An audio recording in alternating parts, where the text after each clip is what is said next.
I, 47 male. I'm getting married to my beautiful girlfriend. 34 female of 4.5 years in less than a week. This is my second engagement. 11 years ago, I almost got married to my ex-girlfriend. 38 female. She was my high school sweetheart, and we've been together for almost 10 years. So naturally, we even lived together for 5 years. So naturally, I was ready to get married. It seems like I was not the only one shocked. She appeared to be as well. My family held a positive view of my ex, and they were excited when I shared the news of our engagement. However, things took an unexpected turn just one day before the wedding when my ex ended up having a romantic encounter with my 34-year-old brother. Adding to the shock, my ex had suggested that I spend the night before the wedding at a hotel, believing it was necessary to stay separately to avoid bad luck. And I did what she asked of me. Unfortunately, or maybe fortunately, I'd forgotten my shoes back home and had to go back for them a few hours after I'd reached the hotel. When I went back home, I was surprised to see that the lights were out in the living room since my ex hated turning out the lights while leaving a room and couldn't believe that she'd remembered. I went in and headed straight to the bedroom since that's where I kept the shoebox, because that's how special it was to me.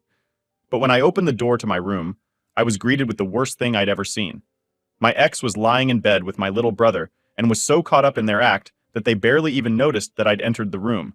It took only a few seconds for them to notice me, but I was completely frozen, unsure of how to react. My world crumbled around me, and as soon as I comprehended what I had just witnessed, I instinctively made a run for it. Despite my ex calling after me, I drove back to the hotel in a state of hyperventilation and panic, outright refusing to accept what I had seen. I was supposed to get married the next day, so this was just insane. It took me a while to compose myself once I got to my room, and when I finally managed to calm down, I ended up sobbing for at least an hour. Thankfully, I hadn't told my ex which hotel I was in, so she couldn't get to me and could only text me, which is what she did. Following the incident, she bombarded me with apology texts, attempting to convince me that it was a one-time occurrence. However, I remained highly skeptical of her explanation. She also mentioned feeling overwhelmed by the upcoming wedding, claiming she needed to blow off some steam. According to her, my brother had always been there for her, leaving her unsure of whom else to turn to in that moment. I could hardly believe that she was even trying to explain herself after what I'd seen and blocked her immediately. I also blocked my brother since I wasn't interested in any of their bullcrap. Apologies. It took me a while, but I managed to pull myself together and canceled all the arrangements for the wedding. First and foremost, because no matter how much money I lost, I was going to get out of this mess. My ex had just wasted 10 years of my life, so I didn't mind wasting a few $1,000s as long as it meant that I wouldn't have to be with her anymore. The next thing that I did was I called my parents up and told them what had happened. They were really confused about whether they should be consoling me or cutting my brother off. I allowed them some time to contemplate the situation. By then, it was late in the evening, so I ordered dinner for myself and then cried myself to sleep. Following that day, I encountered my ex only twice. The first time was when she returned home to gather her belongings and leave. The second time occurred a couple of years later at a mutual friend's party, where she attempted to engage in conversation with me. But I left as soon as I spotted her coming my way. My brother and I also haven't spoken since then, because my parents have cut him off for what he did to me. Last I heard, he was working in Europe, and hasn't come back here for 3 years now. Anyway, that was all in the past, and I've managed to move on from that horrible episode. I'm in a better place now, and definitely was a better woman, whom I trust wholeheartedly. It was all going well until a few days back, exactly 1 week before my wedding. My ex reached out to me. I don't know how she found out about me or my wedding, but she contacted me from a new Facebook account.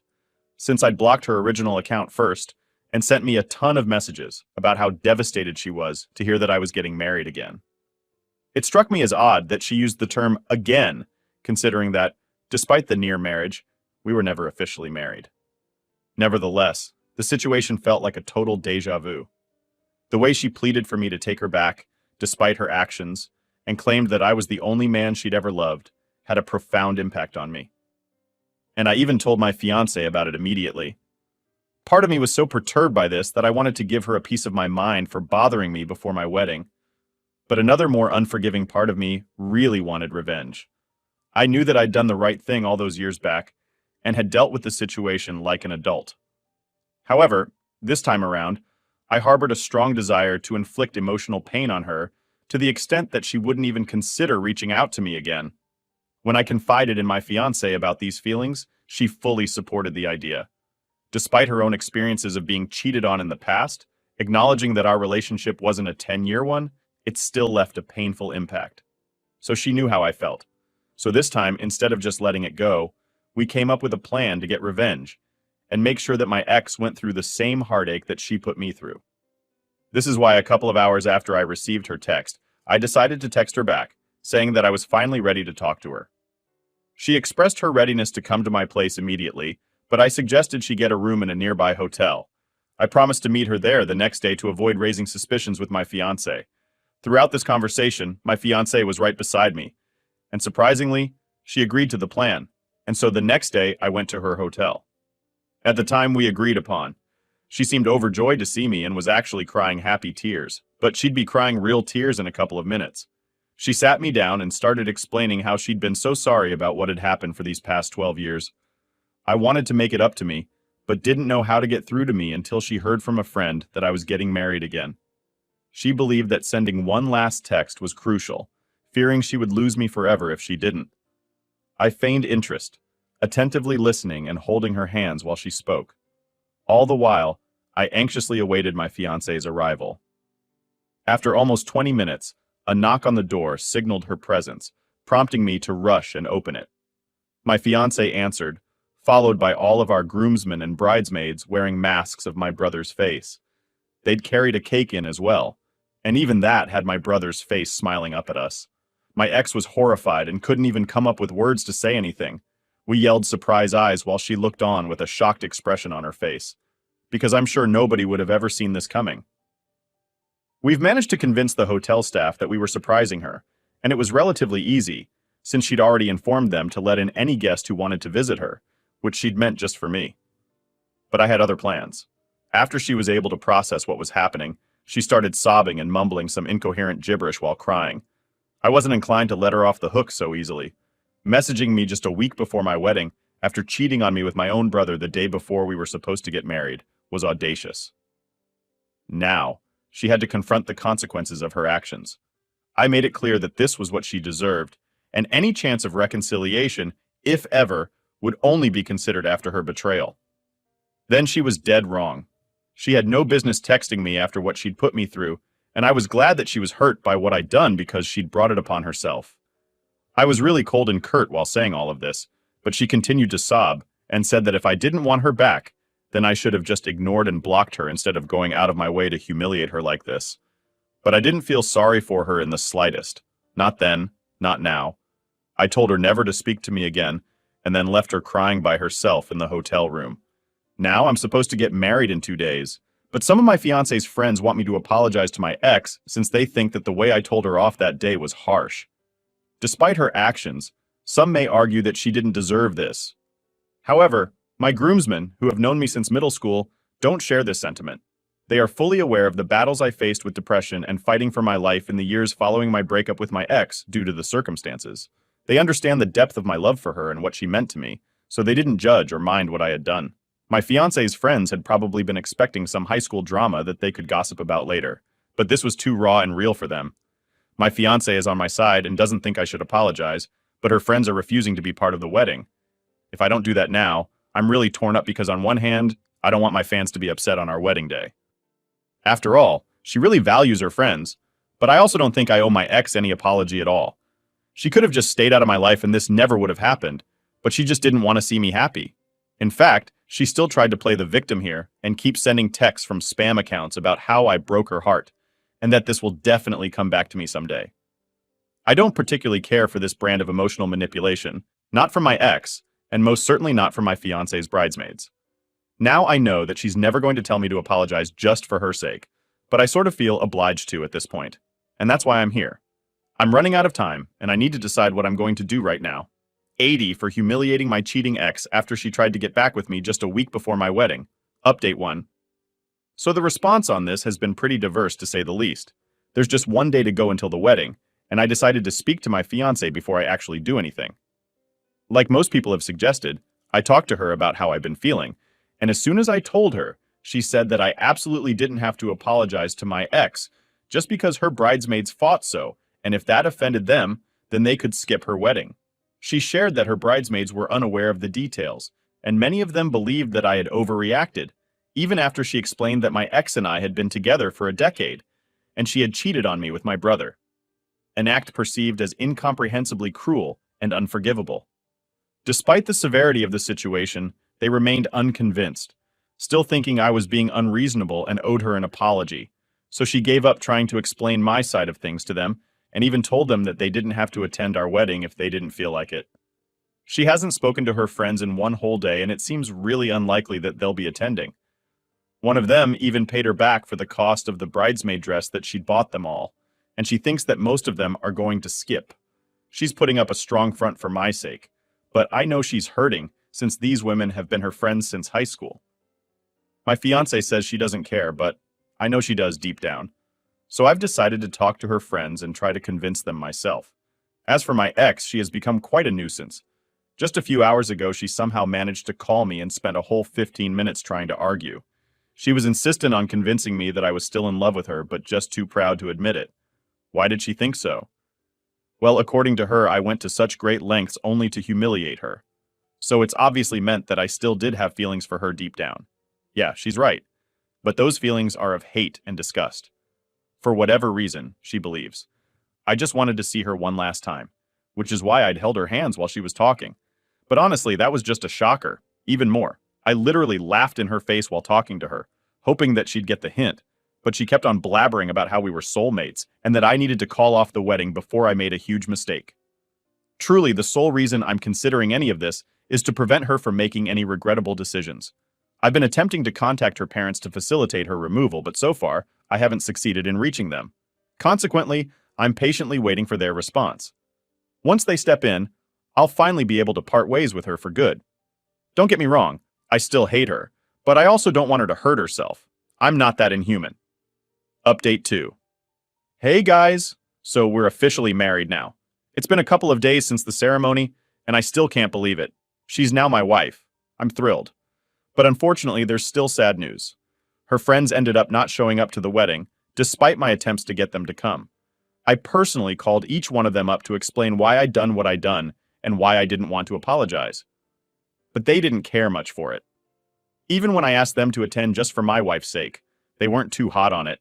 And that just seemed bizarre to me because I surely attend a friend's wedding, even if I didn't particularly like the person they were getting married to. I only learned the real reason yesterday when my wife finally confessed that she'd had a feeling her friends wouldn't attend. Whether or not I apologized simply because of the fact that she'd refused to do what they'd asked of her and had disagreed with them. They didn't like that one bit and believed that they were all one unit, so they always needed to have a united front. These friends from high school had been part of her life for a long time, and despite managing to keep the friendship intact over the years due to a lack of significant disagreements, this was the first time their bond faced a serious test. In this instance, she chose me over her friends, a decision that didn't sit well with them. She confessed to feeling a bit upset about the situation, but was too embarrassed to admit it, considering the whole situation to be juvenile. I didn't mind though, since at least now I was sure that this wasn't really my fault, and her friends were just self-centered. My wife even said that part of her was glad that they'd refused to attend, because she could finally stop trying to fit in all the damn time and could live life on her own terms without constantly having to seek her friends' approval. So that was good for us, I suppose. Also, my ex's parents finally responded to me on the evening before my wedding. I explained to them hurriedly what their daughter had tried to do and how they needed to get to the hotel she'd been staying in and take her back with them for her own safety because she was being really psychotic and delusional. I didn't feel it was appropriate for her to be left alone. It turns out they were on a hiking trip without network access. However, upon their return, they assured me that they would come to take her back as soon as possible and even expressed gratitude for informing them. I haven't received any updates since then, but I presume they successfully brought her back home. Update 3. Hi guys. It's been a week since my wedding, and unfortunately it's been nothing but drama so far. As I mentioned, my girlfriend or her parents hadn't been in touch with me since the last time I spoke to her parents. I'd assumed that they'd take her home, but apparently not. 2 nights ago, there was a knock at our door, and since it was really late, my wife and I had no idea who it could be, because we weren't expecting anyone. I made the mistake of opening the door before looking through the cameras, and when I opened up, my ex pushed past me and walked in with her bags. My wife was sitting on the couch and literally sprang to her feet as soon as my ex walked in. I was about to ask her what she was doing in my house, but before I could say anything, she told me that she was here to stay. She told me that her parents had come to bring her home a few days back, but she had refused to go since she knew that I would take her back soon. My wife and I were stunned and had no idea how to react because of how crazy all this seemed. She told me that her parents had tried to force it to go back with them, but she'd had a huge fight with them and ended up staying at the hotel. Now, she was running out of money and made the decision to move to my place. Her reasoning was that spending enough time with her again might trigger memories of the past and lead me to fall back in love with her. I was utterly perplexed and had no idea how to react due to the sheer strangeness of the situation. My wife tried to speak to her, but she ignored her presence altogether and continued speaking to me, demanding that I let her live with us. I told Rose gently, as I could, that I was a married man now, and she couldn't just show up here to live with me, but she said that she didn't accept the wedding, so in her eyes, I was still unmarried. I couldn't believe that this was happening, but neither did I have the heart to kick her out, because honestly, she seemed seriously unstable, and it appeared to me that she needed help. So I sat her down and told her to wait in the living room while I went to the bedroom with my wife to discuss what we should do next. Thankfully, my wife was also quite sympathetic, and knew there was something seriously off about how my ex was behaving. She needed serious professional help, and we realized it. I tried to get through to her parents, but they didn't accept my calls and texts back, saying that they couldn't force to come back anymore, and she was clearly too psychotic to live with them. Now, she was on her own. It was evident that her parents were embarrassed by her, and it was disheartening to witness how they were prepared to abandon their own daughter once they realized she was facing difficulties with no other options left. In response, I called my own parents, and they arrived within half an hour. My ex had fallen asleep on the couch in the meantime, which turned out to be fortunate. Upon my parents' arrival, we decided to take her to a therapist as soon as possible, as her recent actions left us uncertain about what she might be capable of at this point. My wife and I let her stay that night because honestly, neither of us could bring ourselves to hate her anymore because of how sad the whole situation was. Clearly something had snapped in her mind, and she needed to be treated for it at the earliest. And the poor woman didn't even have her parents to count on anymore. My parents and I took her to the hospital the next day, and she was still rambling about how she was glad that I was finally coming around and had even started planning our wedding. We brought her to a mental health professional, but she adamantly refused, insisting that she felt perfectly fine. Despite numerous struggles and complications, the doctors were eventually able to calm her down with medication, including drugs whose names I don't recall. Following the treatment, she appeared considerably more composed. A couple of hours later, she finally expressed the desire to return home. I brought her home, and we let her rest in the room while my family and I sat in the living room thinking about what to do next. My wife and I were really relieved when she said that she wanted to go home now, and even helped her pack the stuff in the trunk of our car. We drove our home together. She remained silent throughout the ordeal, leaving us at a loss for words in such a challenging situation. Upon returning home, she apologized to both of us for the trouble she had caused and expressed her shame over everything that had transpired. My wife and I felt a sense of awkwardness throughout the interaction, but we reassured her that it was okay and advised her to prioritize self-care before heading back home. I didn't know if it would help or not, but I did contact my ex's mother and fill her in on everything that had happened.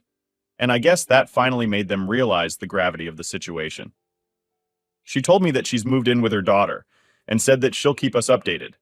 And despite whatever has happened so far, my wife and I truly wish that she gets better.